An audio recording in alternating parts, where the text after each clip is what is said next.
அண்மை செய்தியை பார்க்கிறோம். ஊதியம் கேட்டு 2 பல்கலைக்கழகங்களின் பேராசிரியர்கள் உள்ளிருப்பு போராட்டத்தில் ஈடுபட்டு வருவதாக தகவல் வெளியாகி இருக்கிறது. அண்மை செய்தியாக பார்த்து வருகிறோம். மதுரையில் ஊதியம் கேட்டு 2 பல்கலைக்கழகங்களின் பேராசிரியர்கள் உள்ளிருப்பு போராட்டத்தில் ஈடுபட்டிருக்கிறார்கள். அந்த காட்சிகளை நாம் பார்த்து வருகிறோம். நிதி இல்லாமல் பல்கலைக்கழகங்கள் திண்டாடுகின்றனவா என்ற கேள்வியை எழுப்பியிருக்கிறது.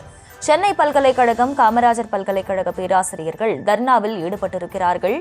அண்மை செய்தியாக பார்த்து வருகிறோம். மே மாதம் ஊதியம் இன்னும் வழங்கப்படவில்லை என பேராசிரியர்கள் குற்றச்சாட்டை முன்வைக்கிறார்கள்.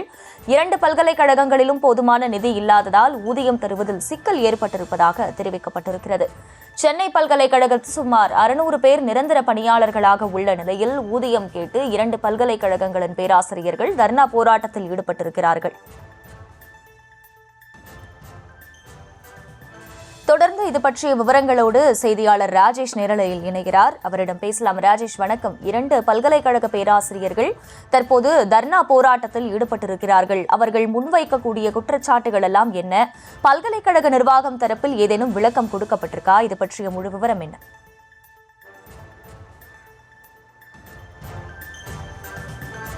அகிலா, வணக்கம். தமிழகத்தில் 22 அரசு பல்கலைக்கழகங்கள் செயல்பட்டு வருகின்றன. அவற்றில் பெரும்பாலான பல்கலைக்கழகங்கள் நிதி பற்றாக்குறையால் தள்ளாட்டத்தில் இருக்கின்றன. குறிப்பாக சென்னை பல்கலைக்கழகம், மதுரையில் இருக்கக்கூடிய காமராசர் பல்கலைக்கழகம், இந்த 2 பல்கலைக்கழகங்களிலும் அவ்வப்போது சம்பள பிரச்சனை ஒரு பெரிய பிரச்சனையாக மாறிக்கொண்டிருக்கிறது. தற்போது மே மாதம் முடிந்து ஜூன் மாதத்தில் வந்திருக்கக்கூடிய நிலையிலும் மே மாதத்திற்கான ஊதியம் இன்னும் வழங்கப்படவில்லை என்பது இங்க இருக்கக்கூடிய பேராசிரியர்களுடைய போராட்டமாக இருக்கின்றது. அதன் காரணமாக அவர்கள் தற்போது உள்ளிருப்பு போராட்டத்தில் ஈடுபட்டிருக்கிறார்கள். அதே போல மதுரையில் இருக்கக்கூடிய காமராஜர் பல்கலைக்கழகத்திலும் பேராசிரியர்கள் போராட்டத்திலே குதித்திருக்கிறார்கள். தமிழகம் கல்வியிலே ஒரு சிறந்த மாநிலமாக இருக்கின்றது. ஒட்டுமொத்த இந்தியாவிலும் உயர்கல்வி படிக்கக்கூடிய மாநிலத்தில் இந்தியாவிலேயே முதன்மை மாநிலம் என்று சொன்னால் தமிழ்நாடு தான். அதிலும் குறிப்பாக இந்தியாவின் மிக பழமையான பல்கலைக்கழகம் என்று சொன்னால் அது சென்னை பல்கலைக்கழகமாக இருக்கிறது. 165 ஆண்டுகளுக்கும் முந்தைய ஆங்கிலேயர் காலத்திலே தொடங்கப்பட்ட ஒரு முக்கியமான பழமை வாய்ந்த பல்கலைக்கழகமாக சென்னை பல்கலைக்கழகம் இருக்கிறது. இந்த பல்கலைக்கழகத்தினுடைய ஒரு சில சிறப்புகளை சொல்ல வேண்டுமானால், இந்த பல்கலைக்கழகத்தில் படித்துதான் இந்தியாவிற்கு 6 குடியரசுத் தலைவர்கள் உருவாகி இருக்கிறார்கள். Sir CV. ராமன் தொடங்கி கணித மேதை ராமானுஜம் வரை இந்த பல்கலைக்கழகத்தில் படித்தவர்கள் தான். இந்த பல்கலைக்கழகத்தில் படித்தவர்கள் பணியாற்றாத நாடே கிடையாது என்ற அளவில் உலகம் முழுவதும் பல்வேறு பல்கலைக்கழகங்களில் இவர்கள் வேலை செய்து கொண்டிருக்கிறார்கள். சென்னை பல்கலைக்கழகம் தான் இன்றைக்கு தமிழ்நாட்டில் இருக்கக்கூடிய அனைத்து பல்கலைக்கழகங்களுக்கும் ஒரு தாய் பல்கலைக்கழகமாக திகழ்ந்து கொண்டிருக்கிறது. அப்படிப்பட்ட பல்கலைக்கழகம் இன்று சம்பள பிரச்சனையால் ஆசிரியர்கள் வீதிக்கு வர வேண்டிய நிலை ஏற்பட்டிருக்கிறது. குறிப்பாக 4 1 பகுதி ஆசிரியர்கள் மட்டும்தான் தற்போது பணியிலே இருக்கின்றார்கள். கிட்டத்தட்ட வெறும் 400 பேர் மட்டும்தான் தற்போது பணியில் இருக்கிறார்கள். ஆனால் 1000க்கும் மேற்பட்ட பணியிடங்கள் காலியாக இருக்கின்றது. சம்பள பிரச்சனை அடிக்கடி எழுகிறது என்று பேராசிரியர்கள் சொல்கிறார்கள். அவர்கள் என்ன சொல்கிறார்கள் என்பதை அவர்களிடமே கேட்டு தெரிந்து கொள்ளலாம். சார், வணக்கம். இப்ப சென்னை பல்கலைக்கழகத்துல பணியாற்றிட்டு வரீங்க. இந்த சம்பள பிரச்சனை எதனால் ஏற்படுகிறது? இது அடிக்கடி ஏற்படுகிறதா? விவரமா சொல்லுங்க. வணக்கம். சென்னை பல்கலைக்கழகம், நான் பேராசிரியர் சி. முருகன், சமஸ்கிருத துறை தலைவர் மற்றும் ஆட்சி மன்ற குழு உறுப்பினர். சென்னை பல்கலைக்கழகம் எப்படிப்பட்ட பல்கலைக்கழகம் என்றால், இந்த பல்கலைக்கழகம் 6 குடியரசுத் தலைவர்களை உருவாக்கிய பல்கலைக்கழகம். இந்த பல்கலைக்கழகம் உலக நாடுகளில் இருந்து ஒரு பிரின்ஸ் ஃப்ரெடரிகா அப்படின்னு ஒரு நாட்டு ராணி இந்த பல்கலைக்கழகத்தில் தத்துவத்துறையில் படிக்க, நாட்டினுடைய ராஜ்யத்தை விட்டு இங்கு படிக்க வந்தார். அப்படிப்பட்ட துறைகள் நிறைந்த இந்த பல்கலைக்கழகம் இப்பொழுது பெரிய நிதி சிக்கலில் சிக்கி இருக்கிறது.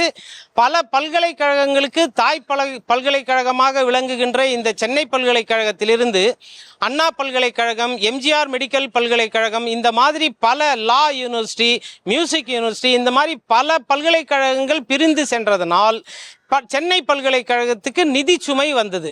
இந்த சென்னை பல்கலைக்கழகத்துக்கு ஏற்பட்ட நிதி சுமையை தமிழக அரசு அந்தந்த காலகட்டங்களில் ஒவ்வொரு பல்கலைக்கழகமும் பிரிந்த பொழுது காம்பன்சேஷன் கொடுத்து இந்த பல்கலைக்கழகத்தை தேற்றி இருக்க வேண்டும்.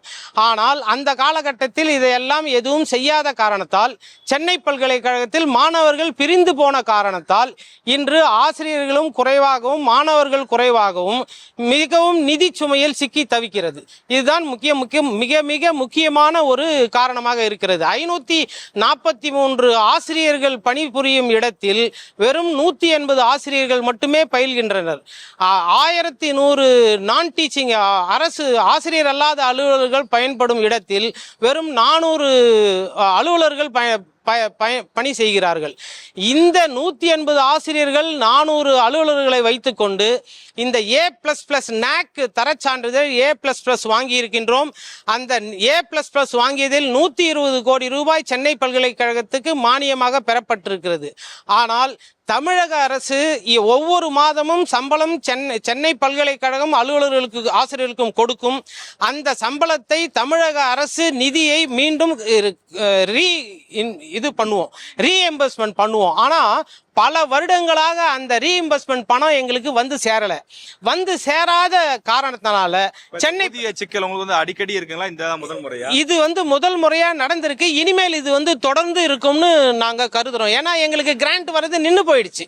ஒவ்வொரு முறை ஒரு அட்மிஷன் டயத்துல ஓரளவு இங்க பணம் இருக்கும். அந்த பணத்தை வச்சு கொஞ்சம் இது பண்ண முடியும். ஆனா இந்த மாதிரியான சூழல் அது 2 முறை தான் ஜனவரி மாதம் கிடைக்கும், ஜூன் மாதம் அட்மிஷன் டயத்தில் கிடைக்கும். மீதி நேரங்களில் அரசு உதவி செய்யலைன்னா எங்களால் சரி பண்ணவே முடியாது. அப்புறம் ஐடியில் நடக்கக்கூடிய 35,000 மாணவர்கள் அங்கே சேர்ந்தாங்கன்னா ஓரளவு நிதி எங்களுக்கு கிடைக்கும். ஒரு சில நிரந்தர தீர்வு தான் என்ன சார்? தமிழக அரசு உடனடியாக, தமிழக முதல்வர் அவர்கள் உடனடியாக இதில் தலையிட்டு ஏதாவது ஒரு நிதியை சென்னை பல்கலைக்கழகத்துக்காக ஒதுக்கி தந்தால் ஒழிய இதுக்கு எந்த விதமான விமோசனமும் கிடையாது. அரசு கல்லூரிகளில் பணிபுரிகின்ற ஆசிரியர்களுக்கு அவங்களுக்கு எந்த ப்ராப்ளமும் இல்லாமல் சம்பளம் வருது. ஆனால் தமிழ்நாட்டில் இயங்கக்கூடிய பல்கலைக்கழகங்கள் ஒவ்வொரு பல்கலைக்கழகத்திலும் ஒரு சில விதமான இந்த மாதிரியான சிக்கல்கள் இருக்கு. இந்த சிக்கல்கள் தீர வேண்டும் என்றால் தமிழக அரசு உடனடியாக இதில் தலையிட்டு இந்த சிக்கல்களை தீர்த்து எங்களுக்கு நிரந்தரமாக ஒரு பிரச்சனை இல்லாமல் கவர்மெண்ட்டே எங்களுக்கு சேலரி கொடுக்குற மாதிரி, கவர்மெண்ட்டே பென்ஷனர்ஸுக்கு பென்ஷன் கொடுக்குற மாதிரி ஒரு நல்ல ஒரு திட்டத்தை முன்னெடுத்து செய்தார்களே ஆனால் சென்னை பல்கலைக்கழகம் இன்னும் நல்ல ஒரு நிலையை நோக்கி இன்னும் பல சாதனைகளை புரிய காத்து கொண்டிருக்கிறது என்று கேட்டுக்கொள்கிறேன். நிச்சயமாக இப்ப சென்னை பல்கலைக்கழகத்தை பொறுத்தவரையிலே ஒரு மாதம் சம்பளம் கொடுக்க வேண்டுமானால் இங்கு பணியாற்றக்கூடிய ஆசிரியர்கள், பென்ஷன் பெறக்கூடியவர்கள் என அவர்களுக்கு மட்டும் 16 கோடி ரூபாய், ஒரு மாதத்திற்கு மட்டும் 16 கோடி தேவைப்படுகிறது. இதே போல மதுரை காமராஜர் பல்கலைக்கழகம், அந்த பல்கலைக்கழகத்தில் பணியாற்றக்கூடிய அந்த பேராசிரியர்கள் ஓய்வூதியதாரர்கள் அவர்களுக்கு சம்பளம் கொடுப்பதற்கு 12 கோடி தேவைப்படுகின்றது. இது போல பல ஆசிரியர்கள் பற்றாக்குறையும் தொடர்ந்து நீடித்துக் கொண்டுதான் இருக்கின்றது. சென்னை பல்கலைக்கழகம் மட்டுமில்லாமல் நாம் குறிப்பிட்டது போல 22 பல்கலைக்கழகங்களிலும் துணைவேந்தர்கள் பற்றாக்குறை, பேராசிரியர் பற்றாக்குறை, லெபார்டரி ஆய்வகங்களில் பணியாற்றக்கூடியவர்கள் அவர்களுடைய பற்றாக்குறை, லைப்ரரி நூலகங்களில் பணியாற்றக்கூடியவர்கள், இப்படி அனைத்து துறைகளிலும் அனைத்து பல்கலைக்கழகங்களிலும் காலி இடங்கள் இருக்கின்றது. இப்படி காலி இடங்கள் இருப்பதனாலே என்ன மாதிரியான பிரச்சனை என்பதை ஒரு பேராசிரியர் கேட்டு தெரிந்து கொள்வோம். ஐயா, இப்ப தமிழ்நாடு உயர்கல்வியில சிறந்து விளங்குது, தொடர்ந்து பேராசிரியர்கள் பற்றாக்குறை அனைத்து பல்கலைக்கழகங்களுமே இருக்குன்னு சொல்லி இப்ப கோஷம் போடும் போதெல்லாம் சொல்லியிருந்தீங்க. இந்த ஆசிரியர்கள் பற்றாக்குறையால் என்ன பிரச்சனை ஏற்படுது? அனைவருக்கும் வணக்கம்.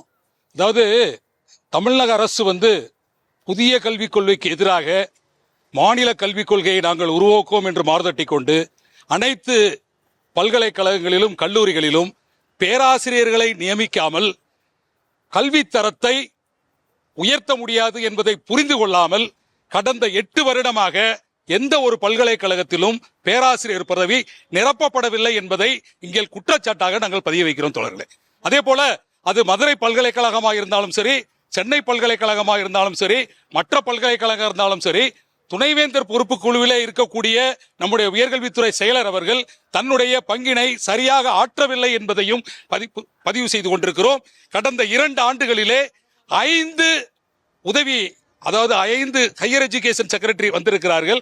அப்போ அந்த ஹையர் எஜுகேஷன் செக்ரட்டரி எவ்வாறு இதனை புரிந்து கொள்வார்? புரிந்து கொள்ளக்கூடிய ஒரு தன்மையே இருக்காது என்பதையும் பதிவு செய்து, இந்த பெர்மனன்ட் சொல்யூஷன் என்று சொல்வார்கள்ல, நிரந்தர தீர்வு என்னன்னா, தமிழக அரசு, தமிழக முதல்வர் உடனடியாக தலையிட்டு அந்தந்த பல்கலைக்கழகங்களுக்கு தேவையான ஒரு பிளாக் கிராண்ட் அமௌண்ட்டை உடனடியாக அந்தந்த பல்கலைக்கழகத்துக்கு வழங்குவதன் மூலமாக இந்த நிதி பற்றாக்குறையை சரிப்படுத்துவதோடு மட்டுமல்லாமல் நம்முடைய தமிழ்நாட்டினுடைய உயர்கல்வித்துறை உயர வேண்டும் என்றால் உடனடியாக அனைத்து பல்கலைக்கழகங்களிலும் கல்லூரிகளிலும் பேராசிரியர்களையும் அதாவது அலுவல பணியாளர்களையும் உடனடியாக நியமிக்கப்பட வேண்டும் என்ற ஒரு அன்பான வேண்டுகோளையும் வைத்துக் கொள்கிறோம்.